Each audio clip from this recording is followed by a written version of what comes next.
trouble, pal.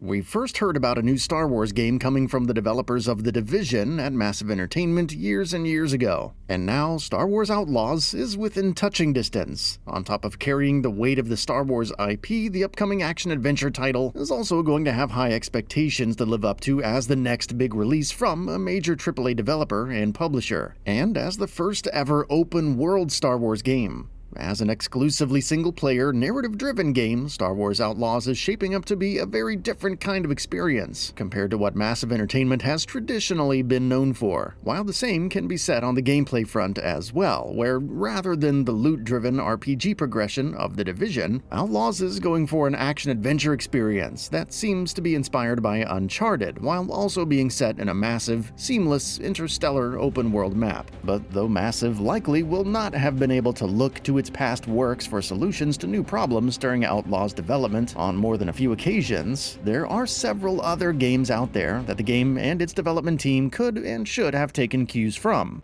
You would be wise to surrender.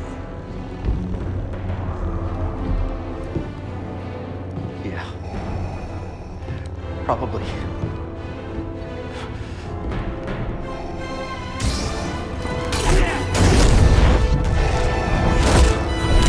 Feeble.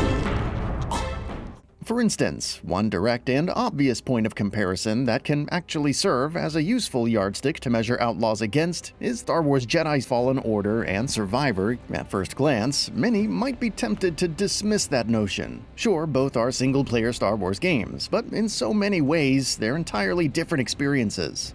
Star Wars Jedi Fallen Order and Survivor are both games with linear and semi-linear levels, with combat being almost entirely melee-focused, especially in the first game, and revolving around fulfilling players' childhood Jedi fantasies.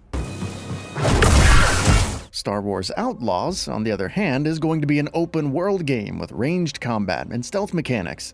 Attack.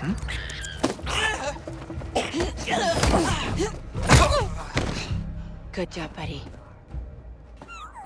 Stemming from a protagonist that's better described as a rogue scoundrel than an honorable warrior of justice. From combat to progression, from level design to the general structure of the experience, in some rather significant ways, Star Wars Outlaws would be best served looking at other experiences, from the likes of Mass Effect and the aforementioned Uncharted, to even something more recent like Starfield. But while Star Wars Jedi Fallen Order and Survivor don't have an awful lot in common with Outlaws, in some major areas there are ways that these titles do have some very obvious lessons to teach games releasing in their wake.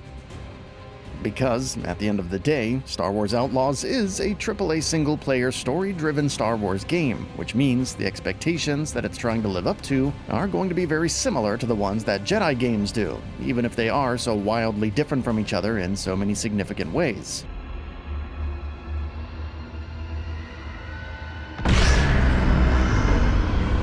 Cal, we gotta go!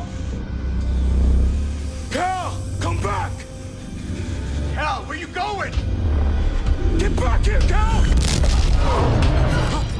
With Fallen Order and Survivor, even though they did not set the world on fire with revolutionary stories, they did earn a lot of well-earned plaudits for more than serviceable storytelling, writing, characters, and of course, authenticity in capturing and adapting the Star Wars universe and its very distinct flavor. Star Wars Outlaws is going to have to do all of that, and there should be little doubt in anyone's mind that more than a few critics and players are going to be comparing it to EA's recent Star Wars outings, even if it is on a subconscious level, if only thanks to the fact that the Jedi Games are the most recent and prominent examples of this kind of Star Wars experience.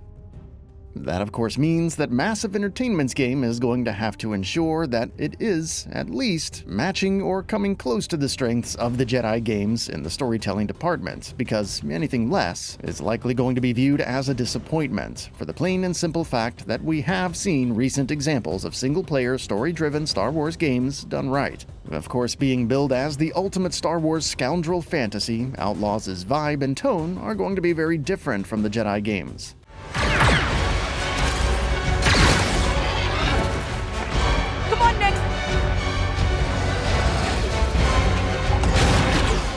but it's going to have to create its world as convincingly and with as much authenticity, while also ensuring that it can get players legitimately invested in protagonist Kay Vess and the cast of characters surrounding her. After all, characters are more often than not the heart and soul of the best Star Wars stories, so if Outlaws is hoping to strike a chord with players with the story that it's telling, it's going to have to ensure that it has well-written and well-acted characters populating the story.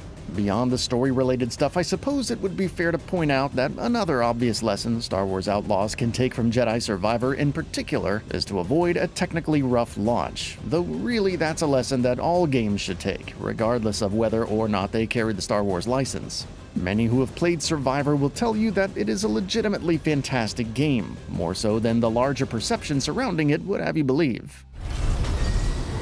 Lining up a shot. Got a shot. Get together.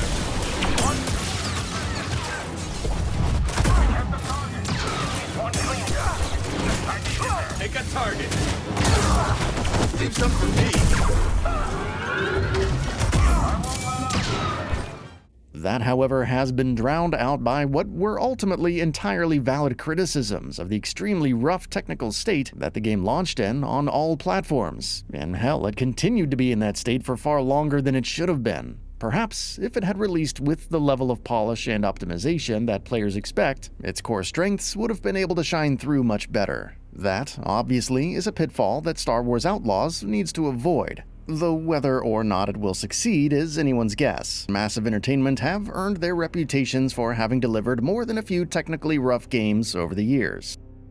And more often than not, gameplay footage released for Star Wars Outlaws has drawn criticism from some corners over perceived technical deficiencies and polish issues. Of course, the game is still not out yet, so the hope is that between now and release, Massive Entertainment will have polished the heck out of it, especially since the game has already gone gold, which means polish and bug fixing is what the developer is going to be focused on for the time being anyway. To say that expectations surrounding Star Wars Outlaws are going to be high would be an understatement, even if there are some who are heading into the game with a healthy amount of skepticism. But if the game is to meet those high expectations or even prove those aforementioned skeptics wrong, it's going to have to knock the ball out of the park in more than a few areas. And when it comes to some, in particular, especially the storytelling department, it'll be crucial that the game doesn't fall short of the standards that the Jedi titles have set in terms of the minimum level of quality a modern AAA single-player Star Wars game should hit. And with that, we reached the end of the video. Have anything to say? Let us know in the comments below. Also, we upload new videos every single day on GamingBolt, so please consider subscribing as it really helps us out. Thanks for watching.